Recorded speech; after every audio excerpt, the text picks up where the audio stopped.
This investigation is just getting started. Today, the governor confirming 3 people killed, 5 more remain in stable condition in hospitals across the state. We're learning more about the rescue effort that for the most part was done by all volunteer first responders. This is rural Montana, so the accident drew emergency personnel from across the state, some driving more than an hour to help. They were in a horrific event, and just going in and letting them know that you cared and you were trying the best you could and you would get answers for their questions, but it was going to take some time.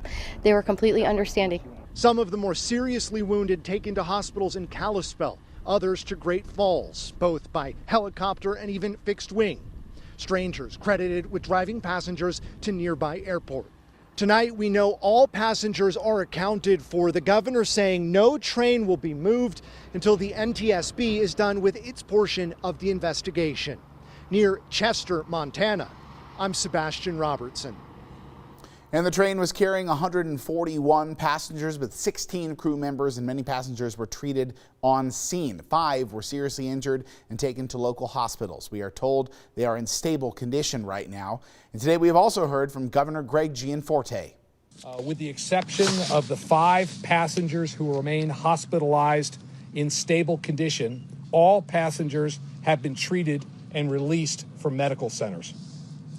We will continue to work closely with the state, local officials on the ground, as well as Amtrak, BNSF, and NTSB to get to the bottom of this and get the tracks open back up.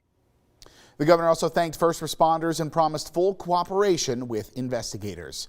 Tonight, we are also hearing from passengers who were aboard the train when it tipped over, including one man who says he's a regular Amtrak customer who has never experienced anything like what he witnessed yesterday. I was lucky in that I was able to grab a hold of the coffee table. There's a coffee table that's bolted to the floor, and the train tipped about 45 degrees, and I thought it would stop, but you know, it takes a while for it to stop, and then it continued to go all the way down. At that point, I just held on to that, and my legs were dangling down below, and the windows broke out down below, and which is how we eventually escaped after the train stopped. But I hate to think what would have happened if I hadn't been able to hold on to my table. Meanwhile, some passengers were able to free themselves before rushing to help others. I heard a loud bang, and then the car tipped. I was able to pop my window out and climb out and then help other people up. And then we sat until we got some ladders and we got people down.